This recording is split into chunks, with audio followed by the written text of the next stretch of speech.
अगर आप इस वीडियो तक पहुंच गए हैं तो वीडियो को बंद मत कीजिए, इस वीडियो को कंप्लीट वॉच कीजिए।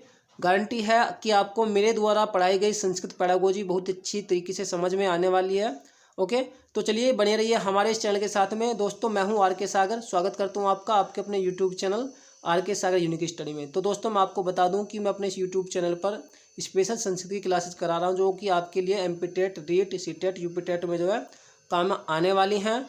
तो चलिए शुरू करते हैं आज की क्लास। अगर आप चैनल पर नए आए हैं तो चैनल को सब्सक्राइब जरूर कर लीजिए, ताकि जो भी वीडियो हमारी अपलोड हो उसका नोटिफिकेशन आपको जो मिलता रहे।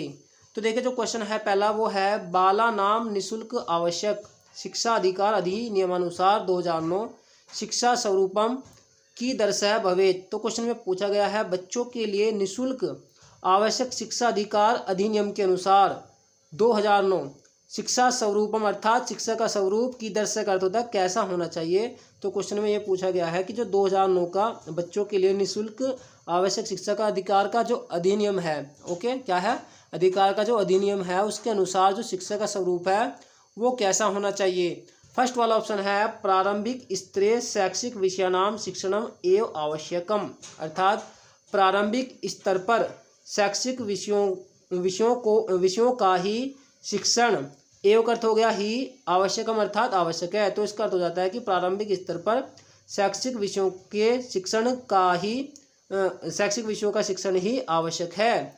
तो आई थिंक ये लाइन आपको समझ आ गई होगी। एक बार फिर से देखिए, प्रारंभिक स्तर पर शैक्षिक विषयों का शिक्षण ही आवश्यक है। तो देखिए, जो एव जिसमें भी आता है, एव क्या होता है, ही, इसका अर्थ होता है ही, और ये क्या करता है, लिमिटेशंस पैदा करता है, लिमिट पैदा करता है। ओके, और आपको ऑप्शन जो है वो सेलेक्ट करना होता है जिसमें जो है ज़्यादा अवसर दिए गए हों।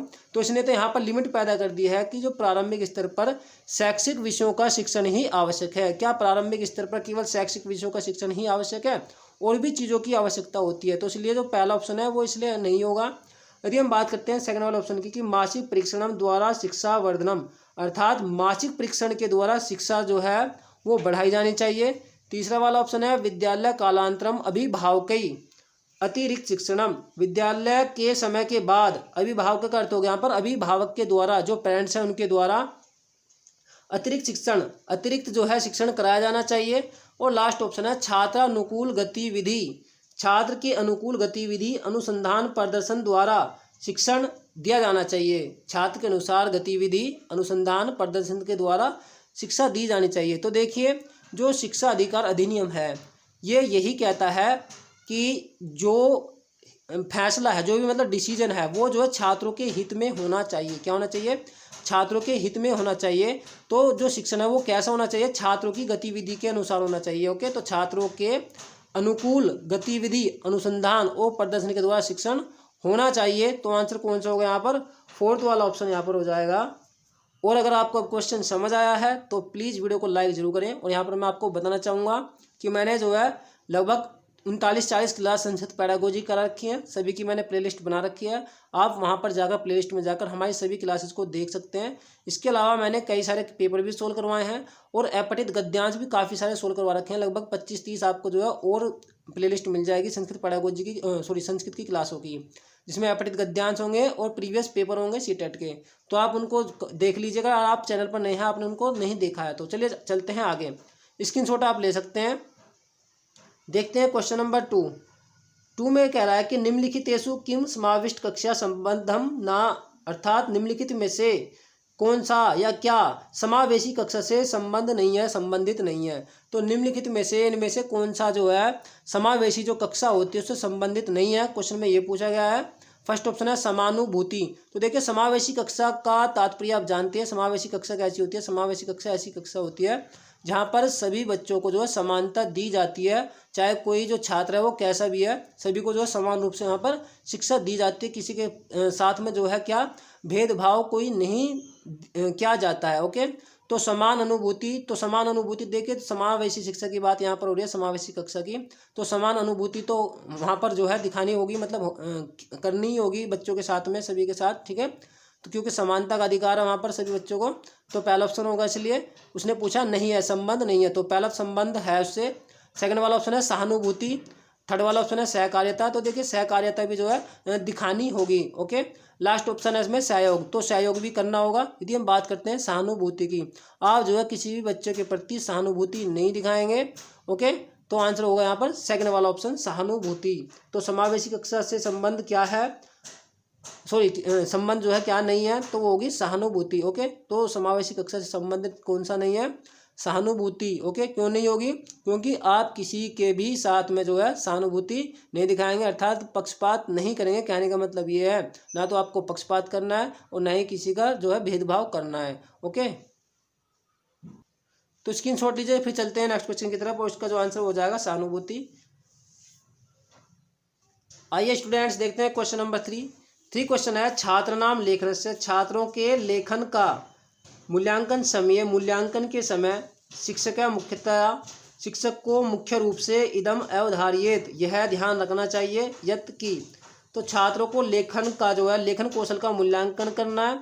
तो छात्रों का जो है लेखन कौशल का मूल्यांकन करते समय शिक्षक को इनमें से किस बात का विशेष ध्यान रखना चाहिए, क्वेश्चन में ये पूछा जा रहा है। फर्स्ट वाला ऑप्शन है विराम चिन्हानि परिच्छेद करणम च, विराम चिन्ह और परिच्छेद। सेकंड वाला ऑप्शन है शब्द सीमा निर्धारणम, अर्थात शब्द सीमा का निर्धारण, कि जो बच्चा है, बच्चे ने जो भी मतलब लिखा है, उसने शब्द सीमा का जो निर्धारण है वो किया है, यानी क्या है, उन्होंने जो बच्चे की जो शब्दों की सीमा है वो कितनी रखी है। थर्ड वाला ऑप्शन है विचारा विषयश्च, अर्थात विचार और विषय, अर्थात जो भी छात्र ने लिखा है उसमें जो विचार हैं और जो विषय हैं वो क्या इंक्लूड किया है, वो कौन सा विचार और कौन से विषय उसमें शामिल किए हैं। लास्ट ऑप्शन है व्याकरण दृष्टिया शुद्धता, अर्थात व्याकरण की दृष्टि से शुद्ध। तो देखिए व्याकरण की दृष्टि से शुद्ध तो देखो होना ही चाहिए, लेकिन उससे भी ज़्यादा जो इम्पोर्टेंट है वहाँ पर वो होगा थर्ड वाला ऑप्शन विचार और विषय। जब भी जो कोई शिक्षक है वो छात्र को क्या कर रहा है, लेखन कौशल का जब वो मूल्यांकन कर रहा है, तो उससे उसमें जो है ये ध्यान रखना चाहिए कि छात्र ने जो विषय लिया है, क्या लिया है विषय, वो कैसा है, उसमें जो विचार इंक्लूड किए हैं वो कैसे हैं, उसके खुद के विचार हैं, ओके, कैसे विचार हैं। तो आंसर यहाँ पर होगा इसलिए तीसरा वाला ऑप्शन। तो लेखन कौशल का जो मूल्यांकन करते समय सबसे ज़्यादा जो जरूरी होगा वो विचार और विषय होंगे। ओके, क्वेश्चन नंबर 4 देखिए। 4 क्वेश्चन में है चोम्स्की मतानुसारम, चोम्स्की के मत के अनुसार मनुष्य जन्मगत भाषा ग्रहण साधनम, जो मनुष्य हैं वो जन्मगत भाषा ग्रहण करने की साधन को धारण करते हैं, ये जिससे तेसु उत्पद्यते, तेसु का अर्थ होता है उनमें, उत्पद्यते का अर्थ होता है उत्पन्न होता है। तो इसमें पूछा गया है क्वेश्चन में कि चोम्स्की के मत के अनुसार मनुष्य जन्मगत भाषा ग्रहण के साधन को जो है धारण करते हैं, जिससे उनमें उत्पन्न होता है। तो उससे उनमें क्या उत्पन्न होता है, वो जो जन्मगत भाषा ग्रहण करने के जो साधन है उसको जो धारण करते हैं, इससे उनमें क्या उत्पन्न होता है। तो क्या उत्पन्न होता है, फर्स्ट ऑप्शन है वर्ण विचार, सेकंड वाला ऑप्शन है अर्थ विचार, थर्ड वाला ऑप्शन है जटिल शब्द और लास्ट ऑप्शन है साधारण व्याकरण। तो देखिए इसमें जो आंसर होगा वो फोर्थ वाला ऑप्शन हो जाएगा साधारण व्याकरण। ओके, तो चोम्स्की मत के अनुसार जो मनुष्य है वो जन्मगत भाषा ग्रहण करने के जो साधन है उसमें जो धारण करते हैं, उसको मतलब उसको जो धारण करते हैं उससे उनमें क्या उत्पन्न होता है, उससे उनमें जो है साधारण व्याकरण उत्पन्न होता है। क्या होता है, साधारण व्याकरण उत्पन्न होता है। तो आंसर होगा यहाँ पर फोर्थ वाला ऑप्शन। ओके, क्योंकि आपको तो पता ही है कि जो साधारण व्याकरण होता है, जो भी बच्चा जो भाषा को मतलब ग्रहण करता है तो उनमें थोड़ा बहुत तो क्या होगा, उनके अंदर जो साधारण व्याकरण तो उत्पन्न होता ही है। जो भी बच्चा जो है भाषा को जो ग्रहण करता है, अर्जित करता है, ओके, तो उनमें से क्या उत्पन्न होता है, उनमें जो उत्पन्न होता है वो साधारण व्याकरण उत्पन्न होता है। तो आंसर होगा यहाँ पर फोर्थ वाला ऑप्शन। ओके, तो देखते हैं क्वेश्चन नंबर 5। केवल साधारण व्याकरण की यहाँ पर बात हो रही है, शुद्ध व्याकरण की बात नहीं हो रही। तो साधारण व्याकरण तो देखिए उनके अंदर जो क्या होता है इससे उत्पन्न होता ही है। ओके, चलिए देखते हैं क्वेश्चन नंबर 5, स्क्रीनशॉट ले सकते हैं। क्वेश्चन नंबर 5 है विद्यालय यथार्थया, विद्यालय में यथार्थपूर्ण, अर्थात यथार्थता का मतलब होता है बिल्कुल शुद्ध, जिसमें 0.00 की भी अशुद्धि ना हो। ओके, विद्यालय में यथार्थतापूर्ण आंग्ल भाषा, अंग्रेजी भाषा के, देखिए जो 2015 लिखा है ना, ये 2015 का मतलब है कि सीटेट 2015 का पूछा गया क्वेश्चन है। बाकी जो प्रीवियस जो क्वेश्चंस थे ना वो भी सभी सीटेट एग्जाम्स में पूछे गए थे। तो थोड़ा सा मुझे ध्यान नहीं रहा उनके आगे सन लिखना। ओके, तो ये कुछ अलग नहीं है, सीटेट 2015 में पूछा गया, बस इसका मतलब ये है। ओके, शिक्षणार्थम महत्वपूर्णम अंगम अस्ति, शिक्षण के लिए महत्वपूर्ण अंग है। तो इसमें पूछा जा रहा है कि विद्यालय में अगर जो है यथार्थतापूर्ण अर्थात बिल्कुल शुद्ध जो है अंग्रेजी भाषा का शिक्षण करना है, अंग्रेजी भाषा के शिक्षण के लिए इनमें सबसे ज़्यादा जो महत्वपूर्ण अंग वो कौन सा है, ये आपको बताना है। फर्स्ट ऑप्शन है शुद्धोच्चारणस्य शिक्षणम, शुद्ध उच्चारण के साथ में शिक्षण। सेकंड वाला ऑप्शन है भाषाया प्रयोगार्थम अवसर, भाषा प्रयोग के अवसर। थर्ड वाला ऑप्शन है तत्स्थानीय शिक्षकस्य उपस्थिति, उस स्थानीय शिक्षक की उपस्थिति। ओके, अर्थात उस स्थान पर क्या शिक्षक की उपस्थिति। और लास्ट ऑप्शन है आनुपूर्वेयेण व्याकरण नियमान शिक्षणम। आनुपूर्वेयेण का मतलब हो गया पहले व्याकरण के नियमों का शिक्षण। तो देखिए सबसे ज़्यादा जो उपयुक्त यहाँ पर ऑप्शन हो रहा है, देखिए यदि हम बात करते हैं शुद्ध उच्चारण से शिक्षण, देखिए शुद्ध उच्चारण के साथ में यदि शिक्षण किया जाता है तो क्या उससे विद्यालय में जो अंग्रेजी भाषा है उसको जो है यथार्थपूर्ण शिक्षण जो है, मतलब यथार्थपूर्ण जो शिक्षण है क्या वो होगा। तो देखिए हम बात करते हैं शुद्ध उच्चारण की। देखिए शुद्ध उच्चारण के साथ मतलब शिक्षण होना तो जरूरी है, ओके, लेकिन उससे भी ज़्यादा क्या जरूरी है, उससे भी ज़्यादा जरूरी है कि आप जो बच्चों को भाषा प्रयोग के जो है ज़्यादा से ज़्यादा अवसर दें। जितने बच्चे को आप जो भाषा प्रयोग के ज़्यादा से ज़्यादा अवसर देंगे उतने ही बच्चा क्या होगा, विद्यालय में जो है शुद्धतापूर्ण, ओके, क्या होगा, अंग्रेजी भाषा का जो शिक्षण है उसको वो कर सकेगा। तो आंसर हो जाएगा सेकंड वाला ऑप्शन। आप जानते हैं जो अवसर है, अवसर क्या है, अवसर एक पॉजिटिव टैग वर्ड होता है, ओके, जिसमें भी अवसर होता है क्वेश्चन पॉजिटिव है, उसके चांसेस जो है ऑप्शन के सही होने के ज़्यादा हो जाते हैं। तो भाषा प्रयोग के अवसर आप जितने ज़्यादा देंगे उतना ही क्या होगा, उतने ही जो है जो बच्चे हैं वो क्या करेंगे, वो जो है उतने ही जो है उनका जो मतलब जो शिक्षण है अंग्रेजी भाषा का वो क्या होगा, वो अधिक होगा, वो अच्छे से हो पाएगा। ओके, तो विद्यालय में शुद्धता के साथ में अंग्रेजी भाषा का यदि शिक्षण करना है तो उसके लिए इनमें से महत्वपूर्ण अंग क्या होगा, तो भाषा प्रयोग के जो अवसर हैं वो क्या होंगे, ज़्यादा महत्वपूर्ण होंगे। ओके, यदि आप पहले जो व्याकरण के नियम हैं उनको पढ़ा देंगे, क्या उससे जो विद्यालय में जो शुद्धतापूर्ण मतलब अंग्रेजी भाषा का जो शिक्षण है क्या वो महत्वपूर्ण होगा, तो इतना नहीं होगा। हालांकि देखिए व्याकरण के नियमों का जो ज्ञान है वो आवश्यक है, शिक्षण जरूरी है, लेकिन ज़्यादा उपयुक्त कौन सा ऑप्शन आपको देखो ये देखना है। तो ज़्यादा उपयुक्त ये है कौन सा वाला, भाषा प्रयोग के अवसर। अगर आप भाषा प्रयोग के अवसर देंगे तो वो क्या करेगा, शुद्ध उच्चारण जो उसका खुद ही हो जाएगा, शुद्ध उच्चारण का शिक्षण जो है उसका जो खुद ही हो जाएगा। ओके, तो इसलिए जो उपयुक्त ऑप्शन है वो कौन सा है, वो सेकंड वाला ऑप्शन है। और आपको क्या करना है, सबसे उपयुक्त ऑप्शन इसमें देखना होता है। तो सेकंड वाला ऑप्शन हो जाता है यहाँ पर भाषा के प्रयोग के अवसर। स्क्रीनशॉट ले सकते हैं। देखते हैं क्वेश्चन नंबर 6 क्वेश्चन देखिए, षष्ठ कक्षाया एक छात्र एकम पाठम पठति, छठी कक्षा का एक छात्र एक पाठ पढ़ता है, यस्मिन स जिसमें वह एकस्य शब्दस्य एक शब्द का अर्थम न जानती, अर्थ नहीं जानता है। तो छठी कक्षा का एक छात्र है और वो जब एक पाठ को पढ़ता है तो उसमें क्या हो रहा है, वह एक शब्द का अर्थ नहीं जानता है। ओके, तो छठी कक्षा का एक छात्र एक पाठ पढ़ता है जिसमें वह एक शब्द का अर्थ नहीं जानता, तब तदा का अर्थ हो गया तब, तेन उसे, तो तब उसे क्या करना चाहिए। फर्स्ट वाला ऑप्शन है शब्द है उपेक्षित, व शब्द की उपेक्षा करनी चाहिए, अर्थात शब्द को छोड़ देना चाहिए कि चलो कोई नहीं इसका नहीं निकल रहा छोड़ दो उसे, ऐसा देखो करना नहीं है। सेकंड वाला ऑप्शन है शब्दकोश दृष्टव्य, अर्थात शब्दकोश से जो है देखना चाहिए। थर्ड वाला ऑप्शन है बुद्धिमत्ता अनुमेयम, बुद्धिमत्ता से क्या करना चाहिए, अनुमान लगाना चाहिए। और लास्ट ऑप्शन है शिक्षक पृष्ठव्य, शिक्षक से पूछ लेना चाहिए। तो कौन सा आंसर इसमें सबसे ज़्यादा उपयुक्त है। तो देखिए यदि इस प्रकार की जो समस्या आती है, मतलब कोई भी जो छात्र होता है वो क्या कर रहा है, जब पाठ को पढ़ता है अगर उसे कोई भी एक शब्द का मतलब अर्थ नहीं पता तो उसे क्या करना चाहिए, उसे जो अनुमान लगाना लेना चाहिए, ये चिंतन करना चाहिए कि आखिर इसका यहाँ पर जो है अर्थ क्या हो सकता है। तो आंसर हो जाएगा यहाँ पर तीसरा वाला ऑप्शन कि बुद्धिमत्ता से अनुमान उसे लगाना चाहिए।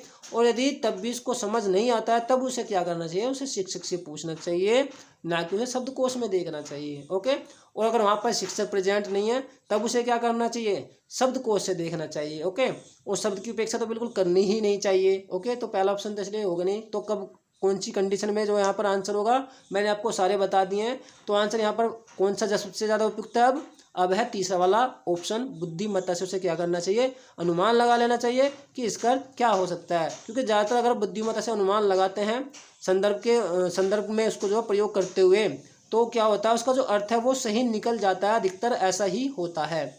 ओके, जैसे अगर मैं आपसे कहूँ कि एक कानन में एक शेर रहता था, तो मान लिया बच्चे को नहीं पता कि कानन का क्या मतलब है, तो बच्चे थोड़ा अनुमान अगर लगाएंगे भाई शेर कहाँ रहता है, कानन जंगल में रहता है, तो हो सकता है कि कानन का अर्थ जो है जंगल हो या वन हो। ओके, तो आसानी से जो कुछ जो शब्द होते हैं उनका अर्थ निकल भी जाता है, ऐसी बात नहीं है।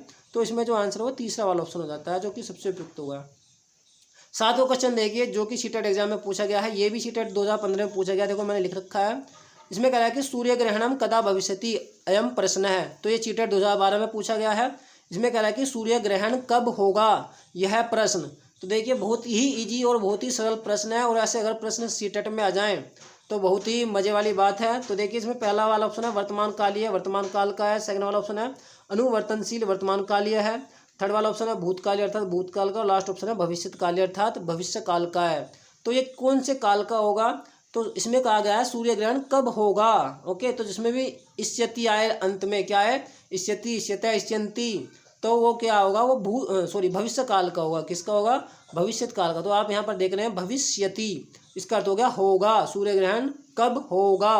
तो बात कहाँ जा रही है, फ्यूचर में जा रही है, तो आंसर हो जाएगा भविष्यत काल। तो आंसर होगा 4th वाला। ओके, देखते हैं क्वेश्चन नंबर 8। दोस्तों एक काम जरूर कीजिए प्लीज़, आप, ये रिक्वेस्ट है मेरी आपसे कि आप वीडियो को शेयर जरूर कर दें अपने दोस्तों में। ओके, क्वेश्चन नंबर 8 देखिए, संगणक को अर्थ है। देखिए ये सीटेट 2018 में पूछा गया क्वेश्चन है, बहुत ही कितना सरल है, कितना इजी है। इसमें पूछा जा रहा है कि संगणक अर्थात कंप्यूटर का कौन सा अर्थ है। फर्स्ट वाला ऑप्शन है अंतर्जालकम अर्थात इंटरनेट, सेकंड वाला ऑप्शन है कंप्यूटर है, और थर्ड वाला ऑप्शन है दूरदर्शनम, और लास्ट ऑप्शन है उपरोक्त सभी। तो मैं लिख देता हूँ यहाँ पर है नहीं। तो स्टूडेंट मैंने आपको प्रीवियस क्लासेस में बताया कि संगणक का जो अर्थ होता है वो कंप्यूटर होता है। क्या होता है, कंप्यूटर। तो इसमें जो आंसर होगा वो सेकंड वाला ऑप्शन हो जाएगा कंप्यूटर। तो देखते हैं क्वेश्चन नंबर 9 क्वेश्चन है रचनात्मक शिक्षणेन अभिप्राय अस्ति। तो रचनात्मक शिक्षण से अभिप्राय है। तो रचनात्मक शिक्षण से इसमें कौन सा अभिप्राय है, कौन सा अर्थ है, कौन सा मतलब है, क्वेश्चन में ये आपको बताना है। फर्स्ट वाला ऑप्शन है छात्रा स्वानुभवानुगुणम अर्थात छात्र अपने अनुभव के अनुसार पाठ्य संबद्ध शब्द पद वाक्यादीनाम व्याख्याम कुर्वन्ति अर्थात छात्र अपने अनुभव के अनुसार पाठ्य संबद्ध शब्द पद वाक्य आदियों की व्याख्या करते हैं। सेकंड वाला ऑप्शन है अध्यापक कथनानुगुणम अर्थात अध्यापक के कथन के अनुसार शोध कार्यम कुर्वन्ति शोध कार्य करते हैं। थर्ड ऑप्शन है स्व पाठानुगुणम अर्थात अपने पाठ के अनुसार विभिन्न सहायक सामग्री रचन्ति विभिन्न सहायक सामग्रियों की रचना करते हैं। और लास्ट वाला ऑप्शन है छात्रा पाठ्य सामग्र्याम छात्र पाठ की जो सामग्री है विभिन्न उदाहरणानि पठन्ति उसके जो है क्या करते हैं, विभिन्न उदाहरण पढ़ते हैं। तो सबसे उपयुक्त इसमें ऑप्शन कौन सा होगा। तो देखिए रचनात्मकता कब आएगी। रचनात्मकता तो आप जानते ही हैं, जब कोई छात्र क्या कर रहा हो, खुद से किसी नई चीज़ की रचना कर रहा हो। ओके, तो अब आप देख लीजिए इसमें कौन से ऑप्शन में जो है खुद से जो छात्र है वो कुछ नया कर रहा है, किसी नई चीज़ की रचना कर रहा है। तो यदि हम बात करते हैं पहले वाले ऑप्शन की कि छात्र अपने अनुभव के अनुसार पाठ्य संबंध जो शब्द पद है वाक्य आदि की व्याख्या करता है, तो देखिए इसमें सिर्फ व्याख्या की बात की जा रही है। हालांकि वो अपने पास से तो कुछ नया तो कर रहा है, लेकिन सिर्फ इसमें व्याख्या ही कर रहा है। यदि हम बात करते हैं सेकंड वाले ऑप्शन की कि अध्यापक के कथन के अनुसार शोध कार्य कर रहा है, तो इसमें तो देखिए वो जैसे अध्यापक कह रहे हैं वो वैसा ही कर रहा है। जबकि आप जानते हैं रचनात्मक का मतलब क्या होता है कि छात्र उसमें खुद से कुछ नया कर रहा हो।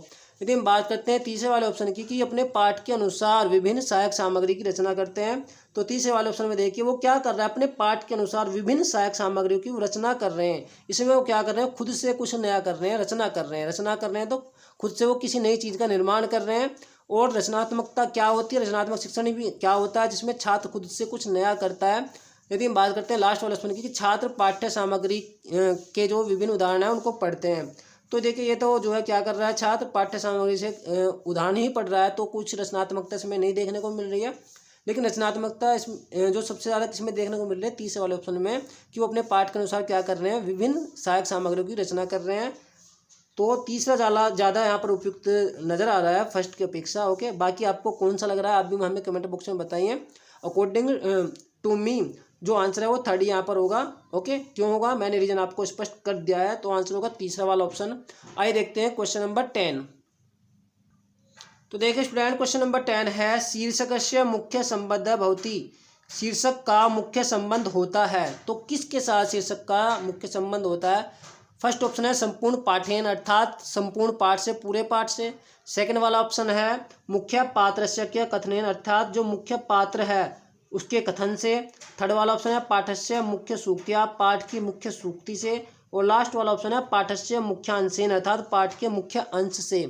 तो देखिए शीर्षक का अर्थ इसमें से कौन सा होगा, मतलब किसके साथ में संबंधित होगा वो, तो होगा पाठ के मुख्य अंश से। तो आंसर होगा फोर्थ वाला ऑप्शन। आपने जैसे कभी जो है कोई लेसन पढ़ा हो तो आप क्या करेंगे, आपने उसको जो पढ़ लिया तो आप उसमें ये तो देखेंगे कि इसका जो पाठ का मुख्य अंश क्या है, आपको उसका नाम रखना है।